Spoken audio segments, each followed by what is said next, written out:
Getting drafted to the NFL is like winning the lottery. Those lucky few know their lives are about to change forever financially. But just how much money can these guys make?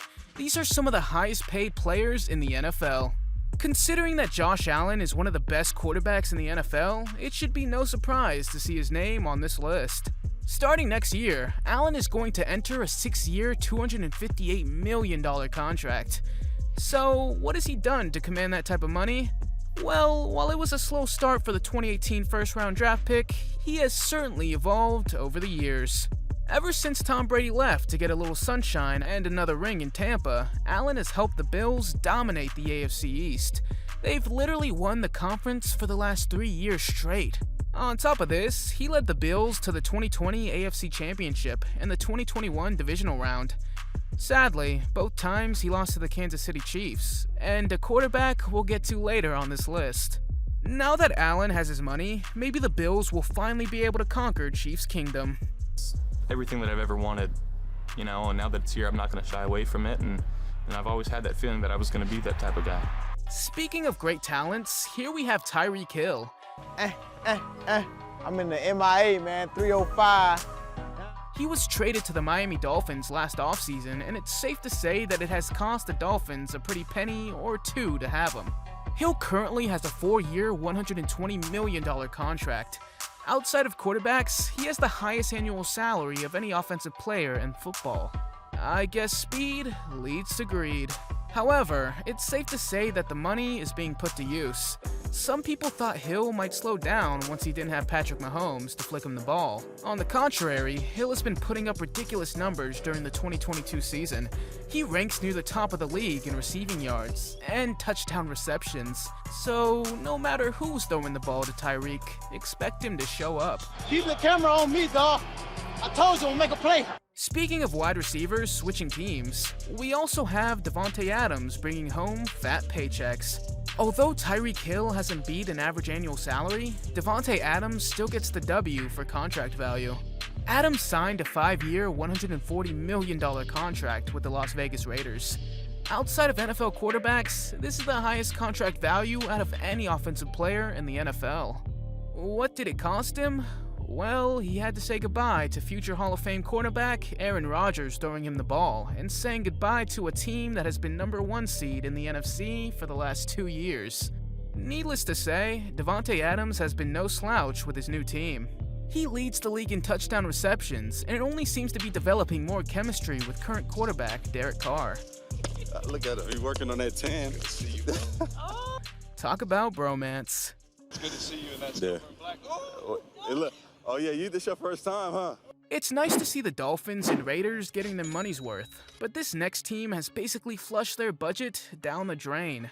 While the last two players are working out quite well with their new teams, the Denver Broncos probably want Russell Wilson to Uber to a new team right about now. Russell Wilson said that they were going to win a ton of championships, much like LeBron said when he took his talents to South Beach, except for they ended up winning. Things have been going anything but according to plan for him in the Broncos.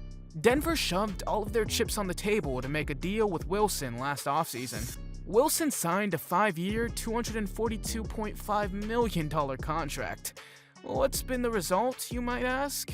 Well, the Broncos started the year 3-10, and the Seattle Seahawks look like they're going to get their top 5 pick in the 2023 NFL Draft while making a playoff push this year. So, how much of that money is Wilson guaranteed? A whopping $161 million. This has already been called one of the worst trades in NFL history, and there seems to be no end in sight for the Broncos. They are stuck with Wilson for at least until 2026, and you may be stuck with bad videos from the YouTube algorithm unless you like and subscribe to our channel. With that in mind, the Broncos better hope more defensive stars do not come to the AFC West like this next player. Khalil Mack is widely known as one of the best defensive players in the NFL, and he certainly gets paid like it. We live for times like this. We dream about like this. We're certain Russell Wilson and the Broncos cry in the locker room before facing him and the Chargers defense twice a year. Out of all defensive players, he has the highest contract value, currently in the middle of a 6-year, $141 million contract. He has certainly been a force to be reckoned with everywhere he goes. Currently, he's trying to help the Los Angeles Chargers improve their defense. Previously, he spent 4 years with the Chicago Bears.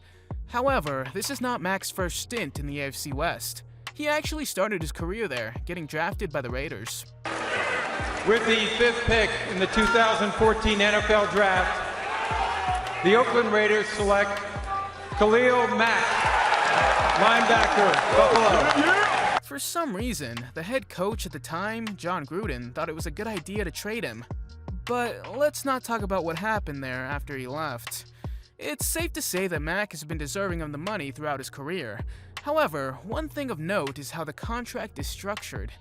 Mack was coming off an injury last year, and after 2022, he is due about $45 million in the last 2 years of his contract. So, the Bears got to dump some future salary, while the Chargers did not have to give up as much to get Mack since he was coming off an injury. I guess that's a win-win for both sides? And the Bears made us an offer that we thought was really unique, and very, very tough to say goodbye to a great player, but here we are today. Next is arguably the most talented but controversial player on this list. He has the 5th highest contract value in the NFL, with a 5-year, $230 million contract. We're talking about Deshaun Watson. Watson, of all people, was the first player in league history to have a fully guaranteed contract. On top of this, Watson is not seen in the best public light. Before the 22 season, he allegedly assaulted at least 24 women who were working as massage therapists. They accused the quarterback of inappropriate behavior during massages over the past year. One of the accusers says Watson forced her to touch his privates and perform a sex act. I think we all love a good massage, but damn, Deshaun. The case went to court for both criminal and civil reasons. After a long process, he received an 11-game suspension to come back to play against whoever else but his former team, the Houston Texans. In Houston. Yeah, hard to believe that was a coincidence for the NFL. I've never assaulted any woman. I never disrespected any woman. I was raised by a single-parent mom who has 2 aunties who's her sister, and that's who raised me. I was raised to be genuine and respect everyone and everything around me. However, our last player is anything but controversial, and many know him as the NFL's new golden boy. We're sure most people watching this video expected Patrick Mahomes to show up on this list. He has the highest contract value by far in the NFL. After his Super Bowl 54 victory, Mahomes was offered a 10-year, $450 million contract by the Kansas City Chiefs. Mahomes accepted the offer 2 years later. It's still more than $160 million higher than the second largest contract value in NFL history. As a franchise quarterback that has won a Super Bowl and hosted the AFC Championship for the last 4 years, can you argue with him though? So, what do you think of these players' contracts? Are any of them too high? Who deserves to be on here that didn't make the list?